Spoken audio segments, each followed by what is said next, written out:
Welcome to the show. I am your host, Kevin Valley, and in this bonus episode, I am interviewed on the We Are Crayons podcast with Dhano Mc Nicol. I really want to thank Dhano for the work he does for the creatives in Trinidad and Tobago. I also want to thank him for giving me the opportunity to tell my story one more time. So without further ado, take it away, Dhano. This is We Are Crayons, the podcast.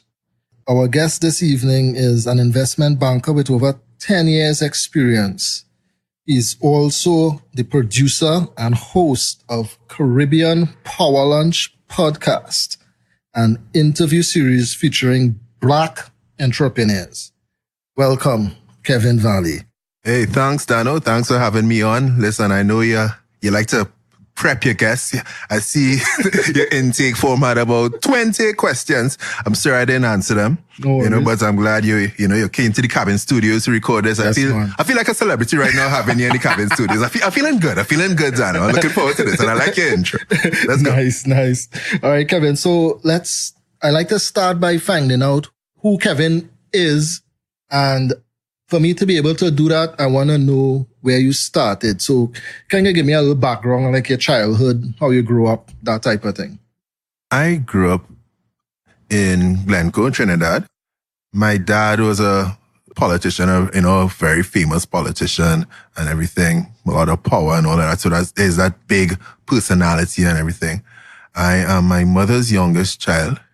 So I also have some older siblings involved in finance and everything. And my dad was a minister in the Ministry of Finance. But what happened is that, let's say at the kitchen table and everything, you see everybody will talking finance, everybody talking anything, but I'm a little child, right? I don't know anything. So I'm just there at the table, I'm quiet. But I'm still curious, I'm still listening, right? I still have questions swarming in my mind. I was listening to these people, but I don't actually have anything to contribute just yet. So I actually grew up very shy. And it's very hard for people to believe I'm very, very shy. I refer to myself as a extroverted introvert or introverted extrovert. I don't know which way it goes, but yeah, I grew up really quiet, kind of just absorbing what was going on around me and just having all these questions in my mind. So I guess now that being an investment banker, that is where the influence stemmed from as a child, and subconsciously you got into it. So in terms of secondary school, so is that something that you studied or made a decision? How did you make that decision to actually get into the finance? All right, so I'll tell you, I actually wanted to be a psychologist. Again, I've always had this curiosity about me. I'm always wondering, so why did this person do this? Why is this person saying this? What are they trying to get? I always had these questions forming in my mind, but you can't ask all these questions because it's like, dude, you're being annoying. You're asking too many questions, right? Thank God I have an interview show now. I can ask all the questions I want. But yes, I always wanted to study psychology. But in school, I was never a fan of history too much. I mean, I did a little bit of literature or whatever, but, I wasn't too enthused by that. So I did mainly business subjects. Again, I guess I was kind of naturally following the path of my older siblings and my dad and everything. And by the time I was applying to UE, I said, okay, I want to do psychology. And then I got a letter from them. My acceptance letter said, you've been accepted to register for banking and finance. So I was confused. Like, do you mean I get a bank account in Jamaica? I mean, that'll be nice. When I got there, they said, no, you are going to do your BSc in banking and finance. I was like, well, can I switch? So I spent a lot of time talking to people like, should I switch? Should I stay in banking and finance? People say, hey, Kevin, boy, I have no money in psychology, boy. Stay in banking and finance. So I stayed. And well, here I am. I guess the question then lies is, did you find the money? I'm still looking for the money.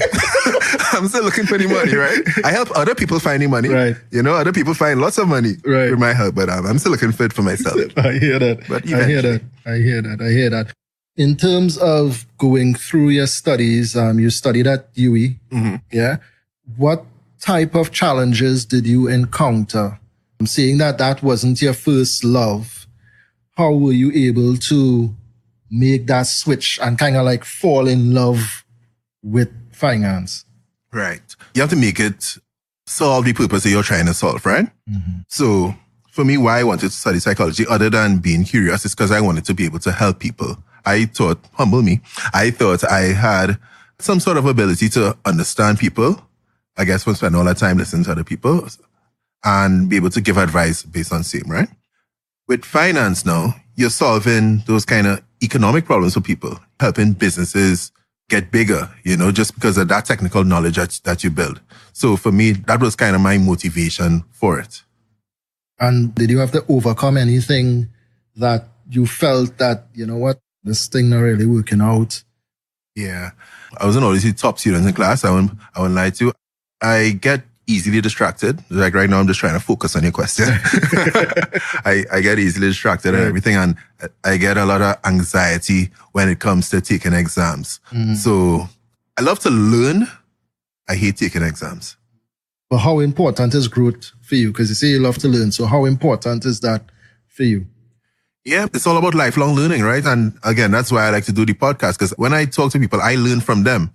That interaction, and I said this before, when I get a good interview, good conversation going with somebody, I go to bed with a high.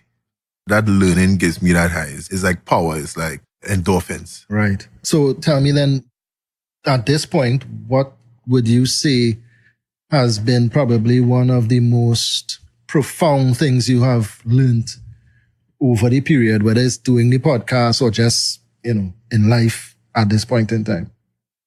I learned that I could actually be creative. I never thought of myself as somebody creative. So let's go back to secondary school, right? Mm-hmm. Art. I don't think I could draw a stick man properly. Same. Serious? Same. Okay, well, there you go. All right. So, we're like kindred spirits right now. Yeah. So I never really thought of myself as creative. I can't sing. I can't dance. If I could, I would never step foot in a bank. I promise you that, because I love to sing and dance, and people do not love to hear me sing. But it is all about motivation, right? So again, I really wanted to get this platform out. So I had to figure out how to edit, what kind of equipment to get. And, I spent hours researching all of that, and then there's preparing for the guests and everything like that. So you have to structure how you want the interview to go, right? So, some people do interviews without prep. But as much as possible, like, I don't like to ask questions that I don't really know the answer to, but also, I enjoy the right. So where the story could go, and then the way it could pivot from that and everything, it's really, to me, I look at interviewing as a art more than a science. So tell me, what does creativity mean to you? It's all about impact, right? So it's how you take your originality. Now, your originality doesn't mean you have to reinvent the wheel, right? I think the best ideas come from people who take their inspiration from a variety of different places, right? So, for instance, for me, learn how to interview, I might just watch one person. I might watch, there's David Leno, there's David Letterman. This podcast I like to listen to, Jordan Harbinger or Carl Fussman or Dhano. But I want to mix that all together and say, right, let's put Kevin's spin on this. Right? So I think creativity is really about blending everything adding your little essence to it, and then kind of structuring that to create the product you want to create, to create the solution you want to create. Right. So in doing finance and being able to provide those solutions, do you find yourself using creative skills, not in the traditional sense, which is why I wanted to have you on the show, because for me, it's making money takes some creativity. Yeah.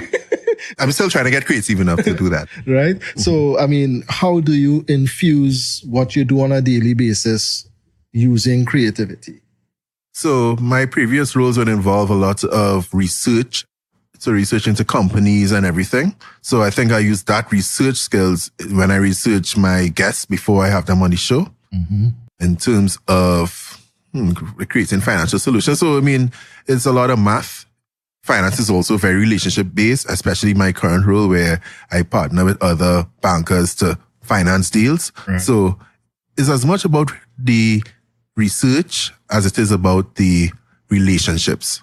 So it's about the technical and the relationships, the hard side, and the hard skills and the soft skills. Right. And those soft skills, is it something that you had to learn, or is that something that is innate? That's a good question. And a good question is a hard question. Right? I think it's a blend of both. So your innate skills is really a product of your environment. I came from a family of quite charismatic people. Although, I was a young child growing up, a shy child or what have you. But being around that, it rubs off in you at some point. And I guess when I grew up enough to where I was comfortable in my own skin, when I became self-aware of who I am and just became to accept, hey, I'm good at this, I'm not good at this, whatever. And when you can be comfortable in your own skin, people realize that, and you're comfortable talking to other people, and you don't really feel like, oh my God, what they go think about me, what have you. You're just able to just be your best self. And when you at your best, then you're able to add most value to other people. When in that plain video where they tell you, okay, put on your mask before you see about anybody else. You got to put your mask on first. Right. Otherwise, you're useless to anybody else. So how did you become self-aware then? Were there tools? Were there influences? For me, it's very important to be self-aware. That's the only way I think you could actually grow and become that person or whatever it is that the world needs, not necessarily for yourself, but like you said, you're able to then give yourself to other people or lend or serve. So I think that's important. So how did you get to that point? You really see who you are at your most difficult times. So I would have gone through a lot of difficult times in my life, especially, so I had a girlfriend in UWI. She actually died like months before she was able to graduate here. It was a really tragic incident. In that time period, so she passed away in September 2009. Between then and May 2011, I lost her, I lost both of my grandmothers, and I lost my father. So, at times like that, you sit down and you say, but what is this life really, That's when you realize who you are, how strong you are, what you're about. And I think it's like at that point when she passed away is that when I really started to become who I am. Okay, I realized, hey, I like to joke. So although I'm a banker, so I don't enjoy being that stiff person. I'm not going to be a stiff person just because you feel like you should be a stiff person. Like, I'm talking to you normally, lineman, whatever. Just like, I'm in a meeting. Yeah, I think it's times like that when you realize who you really are and what you have to do to be able to continue. Otherwise, you just sit on home and just do nothing. So in terms of getting over some of those tough times, were there any techniques you used? For me, it's like there has to be clues of overcoming. Like, they say hindsight is 20/20 or whatever. So looking back now, can you pinpoint like, yeah, I did this thing, I did that, and I did this, and that helped move me forward? When my ex-girlfriend passed, she was 20 or 21. Her birthday was in December, so she would have been either 21 or 22 in December. It's when I realized that life is really, really short. And, people take a lot of things for granted. So, like, one thing I don't like to hear people say is like, hey, I don't celebrate birthdays. To me, I'm like, are you crazy? You made it another year in this life. 5 people just died yesterday that we know about. You gain perspective. Right. Well, what are we really here for? And you start to think about your time here is short. Let's do something that adds value to somebody else. If that's what you're into, or yourself. Yeah, got you. So let's talk about your role in finance. Can you explain to me what does an investment banker really do? Okay, so I work at KCL Capital Market Brokers. Right. Well, we are a boutique investment bank, right? So we face mainly small and medium-sized companies, growth companies. And what we do is we help them get financing to start, grow, save, restructure their businesses, expand their businesses. So and how we do that, we go to our investor clients and raise the funding for them. So we'll structure deals just to make sure that the risks are mitigated for the investors while the deal adds a lot of value for the borrowers or what have you. Okay. So then in terms of communicating and bargaining, how important is that in what you do And how do you navigate those conversations? For me, it's really about putting yourself in the other person's shoes. And again, it's about relationships. Like, relationships are your best assets. If I go broke tomorrow, I'll look at my relationships to help me pull out. I'll say, okay, all right, what can I offer to Dhano in order to get a free something like that? You know what I mean? So it's really about building a relationship first. Because once you reach at a certain level, everybody thinks you know what you're doing, right? Maybe in some level of variability, but everybody knows what they're doing. But it's really, can I trust this person? Do I like this person? Do I want to do business with this person? To me, that's the biggest thing right there. Other than the technicals. I mean, everybody can learn the technical. And AI is coming just now. Right. So just now the technical will become a mute point. Right. How much technology is involved in what you do on a daily right now? At work? Yeah. We'll use our laptops and everything. Our CEO, my brother, he loves to communicate via WhatsApp. Right. We also use, the Microsoft and all of that. In terms of advanced technology, like when you say high tech, what do you mean? I mean, you mentioned AI. So I was wondering, watching TV or movies, you have these pieces of software that people build to help track stocks and all that kind of stuff. I don't know. Yeah, well, no, we don't use too much of that. Right. We're still very much Microsoft Excel and Microsoft Word. Right. We might start to use some more products soon, but we're not too techy. Right. Got you. So let's talk about your podcast. Yes. Let's talk about that. Yeah, let's talk about that. So why did you want to start podcast? At first, I wasn't even sure I wanted to start a podcast. I used to listen to this podcast called Side Hustle. Right? Every day they give you like a 10-minute story of somebody who started a side hustle, what they did and the success that they're able to achieve, right? While maintaining a full-time job. It's like, hey, this is really interesting, right? So I'll keep listening on. And sometimes you hear stories that sound relatable to you or what you're interested in or whatever.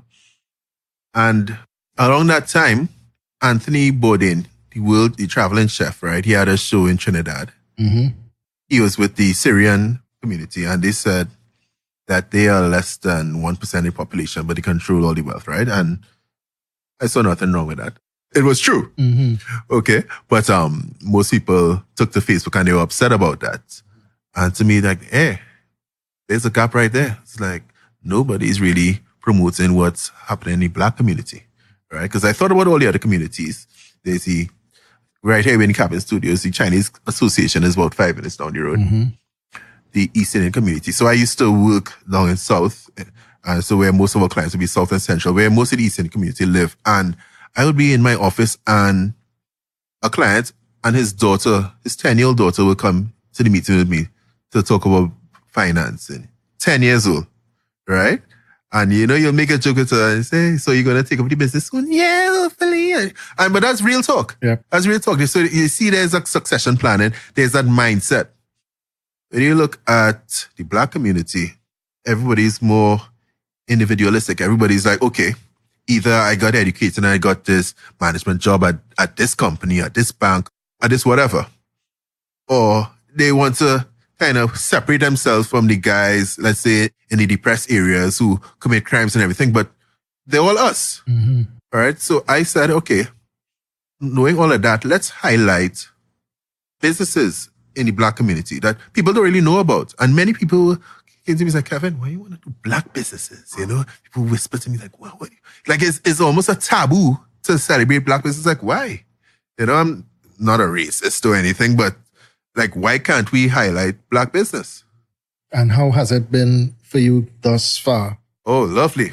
Lovely. I mean, okay, it hasn't made, I wouldn't say it's been like a commercial success directly, Caribbean Power Lunch, but the networks I made. Look, Dhano, you just came across here with these fancy microphones and these stands, if I was known for Caribbean Power Lunch, you wouldn't care who Kevin Valley is. You know who Kevin Valley was, True.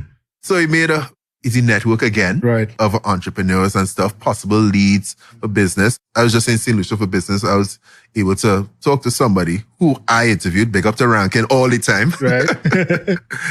So like I told you, I grew up shy. Right. All right. Because of this, doing this every week, I've become comfortable as a speaker. Friends have invited me to host their wedding, or they've asked me to host their wedding.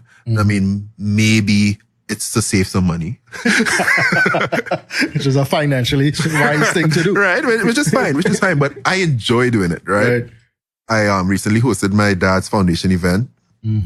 Killed it. And what the best part for me, hosting that event, is seeing my older siblings watch me like, wow, like, Kevin, you're a damn good MC. But it's like surprising, like, because to them, growing up, he was that same shy little boy around the table, not saying anything. I guess the best part is the growth, like the personal growth, the network growth.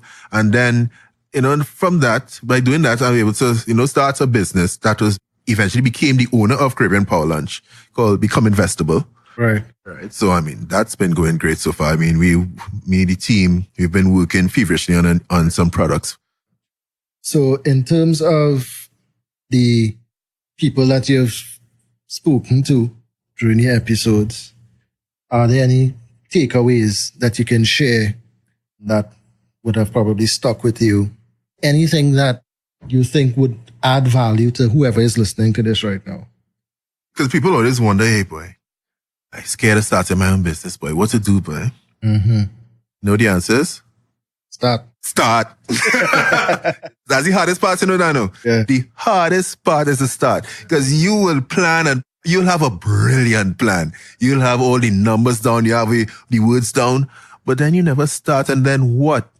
It's just an idea. Then you see somebody else doing it, and probably not half as good as you planned it. And they're like, I could have done a better job. But no, you didn't do any job. You've done nothing. So start. Another takeaway. I think there's value in getting your feet wet on the side instead of saying you go all in. Right. Yeah, I think there's value in doing that. You get to see if you can do it. And also, like, if you have something on the side, for me, right? So I have a day job and I have something on the side that I really enjoy. I think it adds value to my day job. So I go to my day job and I'm fired up because I have my passion across here. And I mean, I'm also passionate about my day job. I think that's an important point because we've been conditioned to look at things from the point of view, this is success, this is not. And for not everybody wants to be a millionaire. I believe more so everybody would like to be comfortable. Right. So whether that comfort could come from 100,000 or 100 million, I think there's some space inside of there for everybody to find their own groove now. All right, so you say not everybody wants to be a millionaire. All right, I like to ask questions. I have to ask you a question. No problem. No problem at all. Okay, so you have a full-time job. You also do big box of crayons on the side, right? What is that like for you, and what does success look like for you? Success for me is being comfortable. That's why I guess I was saying that. For me, comfort is being able to make sure that my family is good. Right. And by good, I mean we have a roof over our head. We have food to eat. If I feel like we want to go out, we want to go to the movies, we want to go and eat something outside, we could do that. If occasionally we want to travel, and it doesn't have to be every year, I'm able to do that. Oh, okay. So for me, that is comfortable. That is success for me. And I'm also now unlearning that same construct of you need this to be successful. And making sure that I identify what is success for me. Okay. So would you say you're uncomfortable now? I won't say that now.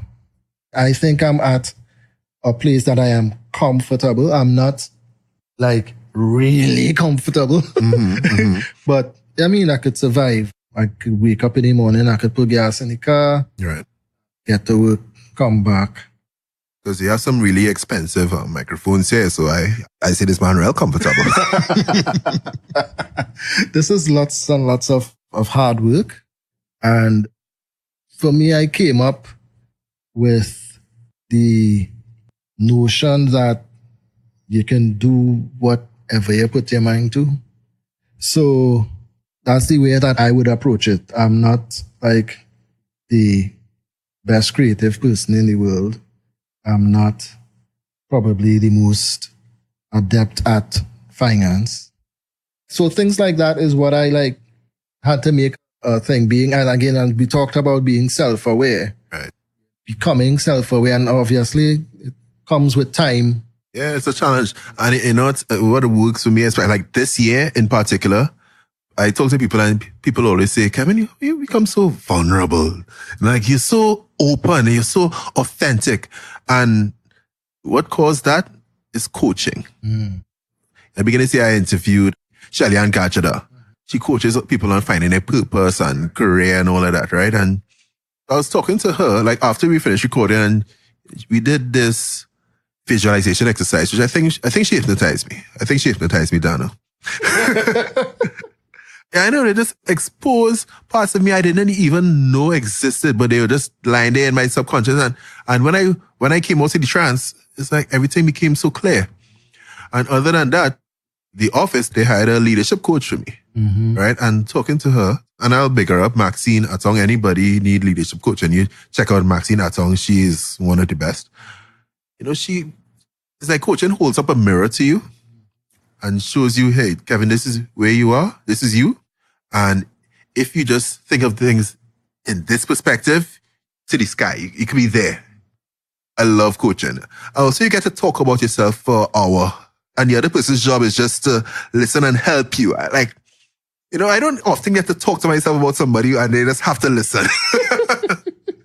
So do you think that has anything, you being like so keyed on that, do you think it harkens back to that desire to want to be a psychologist? Yeah, for sure. I mean, the interview show and everything. Yeah, that is me just loving to understand people.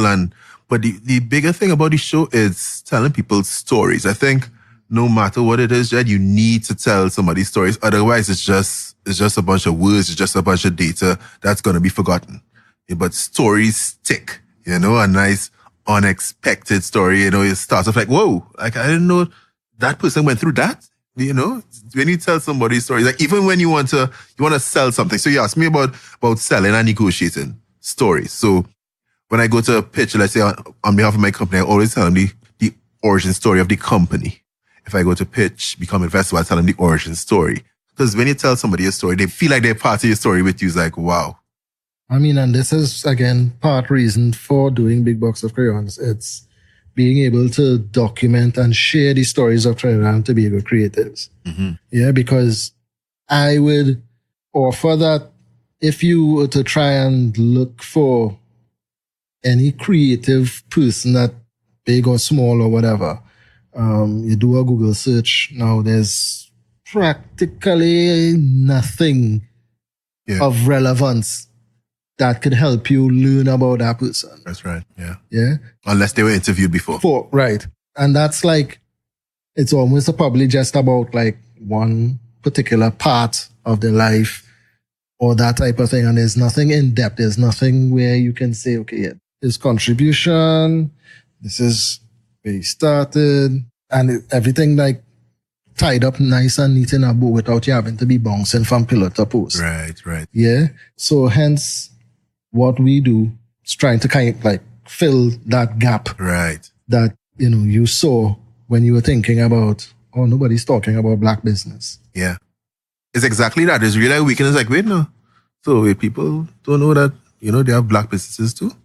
I guess it's because of the industry. I mean, I see some of them and, you know, I'm friends with some of them and everything. But it means like, you have great stories to tell too that the world will want to hear. We have listeners in Australia. We have listeners in Spain, in Europe, Philippines, all over the world. You know, that people who listen repeatedly. People want to hear what's going on here. What are your thoughts on the creative industry in Trinidad and Tobago? I think the creative industry in Trinidad and Tobago has the world of potential. You have so much talent around here, Dhano. You have so much talent, but what they need is guidance. See, people think, and I see it all the time, people think, hey, I want to build my brand, I want to build my portfolio. You need to think like a business. You have to think beyond a brand and think like a business. So there's so many more aspects of what you need to do. You need to be thinking about, okay, what are my numbers looking like? What's my marketing? Is this adding value? Who is in my relationship? What am I putting out? Who am I targeting? There's so many different facets, but when it comes to raw talent, pound for pound, we closer to anybody in the world. give me some advice that I think I need to do to make a big box of crayons viable as a business. Okay, so you say you started Big Box of Crayons because you want to tell the story of creators in Trinidad. Mm-hmm. Did you find like you weren't hearing enough stories? Like, why did you do that? So it started because being able to travel to go to conferences in the US, creative conferences, and seeing the community together, right? And within that community, being able to learn from each other. So for me, that wasn't as prevalent in Trinidad and Tobago. Right. And doing Big Box of Crayons, now we've realized there are pockets, everybody in their own little pocket. So if you don't know about that thing, we won't experience it. You can't gain anything from it. Right. Right. So for me, starting a Big Box of Crayons is able to tap into all the little pockets and see how much I can, or we can rather, connect these pockets together. So we then become like a hub. So things flow in, flow out. Hey, looking for a musician to do this thing. Blah, blah. Oh, I'll talk to this guy. All right. So what do you want Big Box of Crayons to be known for? What is your pitch? My pitch is to, I would say, build a repository. That one place that anybody in the world could tap into and understand what the creative landscape of Trinidad and Tobago is. Okay, so you want to be like the go-to hub for everything creative in Trinidad and Tobago, specific to Trinidad and Tobago. All right, perfect. Okay. Are you looking to publish anything like that? Are you looking to author a book? I mean, I know you got the podcast, which is a great start, but do you have anything physical that you want to put in people's hands? Actually started a coffee table book. Okay. Based on what we do. So we have acquired already a batch of ISBN numbers already. So that's, I think it's 10. So we're going to do like a volume.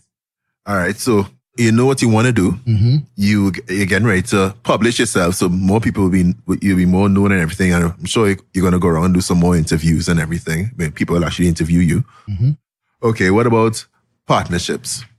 Again, I was talking about relationships earlier, right? Yep, that's an interesting thing. I mean, I'm always on the lookout for collaboration because I think that's like very important because we can't get to any place without somebody else's input. Right. I mean, just by nature of being a human, you didn't get here on your own. So there was some input by one or two other people. Right. So collaboration is very important. So we are always open to looking for those opportunities. Okay. And what are you doing to build your profile? Not enough having a day job. It takes away some of the time I would probably spend on building a bigger profile. And my thinking on it right now is, do I really want to expend building a profile and have nothing to offer? All right. So your day job is in the creative industry, right? Yes, it is. Yes. All right. So, I mean, if you are that guy in your job that people know, like, and trust, that people have confidence in, say, hey, boy, you know, anything you give to Dhano is like a gold standard you put in right there. It's like, yeah, just make sure Dhano touch that before we send it out. So by the time you do that, and then you ready to, so, oh yeah, but you know, by the way, I have this Big Box of Crayons thing. It's like, oh, you doing that? For sure, that'll be good. Profile. All right. What about your products, Dhano? I mean, obviously, the low-hanging fruit, T-shirts, that type of merch. No, but you need like unique products, all right? So T-shirts are good. Right. That's good as a gift, I guess. Yeah. I haven't, I guess, figured out what that unique product is. And it's like you were saying, right? We have a plan, Right? like a roadmap, services, Right. and all of that type of thing. But it's not settled in my spirit yet, I guess. My fear is turning this into a job will kind of take the fire out of what I'm doing or what we're doing. So you want to implement a system, right? So you want a product that will be able to sell without you being there, right? I understand you guys do some branding kits for people. Yeah, we do occasionally. It's not something that we advertise. Okay. For that thing, again, having that pressure of, well, we have to please this thing, but it's all part of the plan. But again, like I said, it's not something that I'm totally comfortable with yet. Okay, so I'm about to give you free advice. Sure. And the listeners, if this applies to you, this will be free advice for you too. So you have these skills of being able to develop websites and to code and all of these things, right? So how about you take those skills and you apply it to the same problem? So maybe you create a user-friendly branding kit that other people could use, or you automate the hub of creatives. So you build a network of creatives, you direct them to your website, and you almost use that as a social network. And then you could find a way to monetize that network, and then it just becomes passive, and you could lie down. You could come and drink in the cabin. Meanwhile, your PayPal is just getting cha-ching, cha-ching, cha-ching, cha-ching. How's that sound? That sounds like a brilliant plan. Yeah. It's something, again, like I say, it's things that we've talked about, we've worked out. But I guess I still have to come to that self part of it to be say, okay, I'm comfortable doing this. And I think this is work. I'm all about passive income. Right. Because obviously that's the way to go. But yeah, I mean, it's something to think about. When you're designing things, just think in terms of systems and structure more than just your individual effort, right? So try to build something instead of do something. You get me? Mm-hmm. So that's my advice. Right. How important is that in terms of growth? And you're using those terms, I guess you're talking in terms of scale. Right, by exactly. being able to scale. So can you walk me through what that is? If I'm selling ice cream on the corner, I really like my ice cream, I have a real bad peanut. So are you personally selling your ice cream? Or do you have an employee selling your ice cream that you created the recipe for? Well, I don't know. I mean, I start off making it home. Right. And I want to get it out there. Advise me on how I could do that. Okay, you start off making it at home. So you have your own proprietary recipe. Right, yeah. Right. So get with the IP lawyer. You may know one. Ideon. Get with the IP lawyer. Make sure, and is it patent a recipe or do you trademark a recipe? Anyway, Dion will know. Right. Right. So you protect that recipe. Mm-hmm. Then you go ahead and you partner with the manufacturer and say, hey, I have this recipe for this ice cream that everybody wants. Everybody who listens to Caribbean Power Lunch running down this ice cream. So you give them the recipe, with the patent, and you get them to make it, and you hire people to sell it at various points where it have dense populations. So you go to Diego Martin, you go to your Port of Spain, you go outside One Woodbrook Place. You say you focus on Trinidad and Tobago, you go to Gulf City Mall and everything. And you have people selling that proprietary ice cream, that honey hazelnut ice cream that Dhano made. Mm-hmm. All right, Kevin. So I want to ask you this.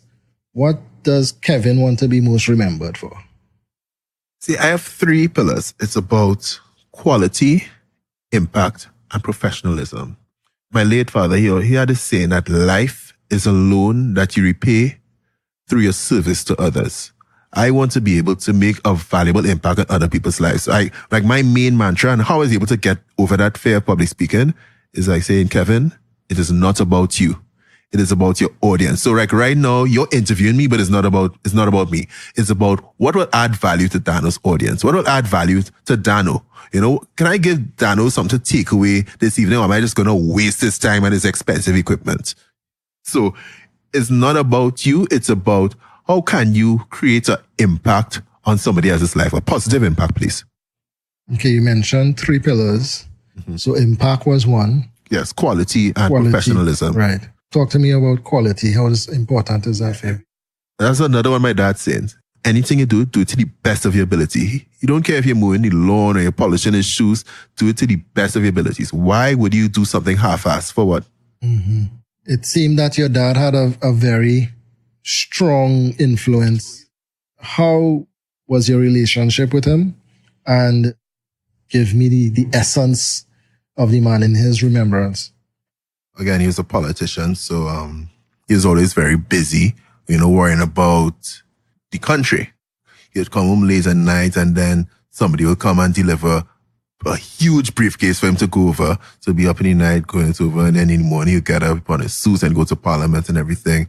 And, he'll take the licks from the population or whatever it is. To me, it's a very volatile career, and it was an attractive career for me. But what's most important that somebody like that leaves is the legacy.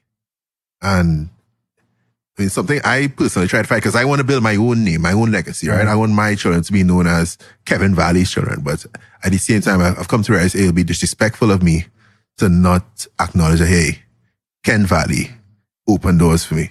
I mean, I have to accept that. Yeah, Ken Valley opened doors for me. Like the other day, I went to some businessmen, some high net worth guys, and they didn't know me at first, right? And I said, "Oh, hey, Kevin Valley." He's like, Ken is your father. I said, "Hey, so no boy," and it's just like that. You just get that automatic acceptance. And to me, I have mixed feelings about this, and I tell people, right? I have mixed feelings about it because, so what if I wasn't Ken Valley's son? Like, why should I be treated differently, Mm-hmm. But at the same time, I am, and I have to acknowledge that, hey, he worked hard because he grew up poor, right? My dad grew up in abject poverty, barefoot and all of that. He didn't go to secondary school either. He was able to kind of pull himself out of that, grind, and make himself into what he was, That's right.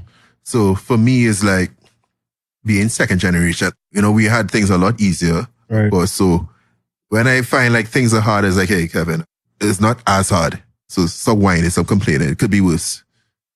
Yeah, I was just about to ask about if him growing up like that, being able to say, here, look everything. Never. Listen, if you're not in school yet, it's because you have a job. There's never this kind of, hey, Kevin, let's take your holidays and sit down home and relax. No. I think I had a job every holidays. When I was 13, I had my first summer job. Even after my first year at UWI, I now finished studying hard. It's because I going to do an internship in the bank. After I graduated, the bank called me like the day after. It's like, hey, you see you finished school, so come back, I mean, I guess that's a blessing and a curse at the same time, because it's like I've never really experienced unemployment per se. But yeah, I never had that silver spoon, and many people would think you do, but no, I didn't. I had to work real hard. Yeah. It's real pain. I hear that. So, Kevin, I'm going to throw you a curveball now. Yeah. Right? If you were a crayon, what would your color be? It could be two. Mm-hmm. And this is why I chose the colors of Caribbean Power Lunch and become investable. So Caribbean Power Lunch is a bright orange, because orange has that kind of, it's like I don't want to say a wild card, but it has personality. It has spunk. It could blend in with the business, but it could also lime in the party and everything like that, right? So it's more multidimensional. And then there's the bright blue. The bright blue has that warm, trusting side that you associate with business. But because it's bright and bold and strong, it shows that, hey, I could stand on my own without any kind of flair. So I like both of those colors. Awesome. Well, Kevin, thank you very much for your time. Again, it's been a fascinating conversation. I truly enjoyed it, right? So can you tell the audience where they can find you, find the podcast, anything else you want to share? Yeah. I'm Kevin Valley on LinkedIn, Facebook, Instagram. There's Caribbean Power Lunch on LinkedIn, Facebook, Instagram. And there's Become Investable, Facebook, LinkedIn, Instagram. Caribbean Power Lunch is also on iTunes, Spotify, Castbox, Stitcher, Google Podcasts, wherever you listen to your podcasts. Nice. All of those things will be in the show notes. So, Kevin Valley, thank you very much. Hey, it's a pleasure. Thanks a lot, Dhano. You still have to do an interview on Caribbean Power Lunch. I don't feel like it because I ask you a few questions. You're off the hook, For sure. All right. So, thank you, listeners. We truly appreciate your time. And remember, we are all the same in the fact that we'll never be the same. Stay colorful.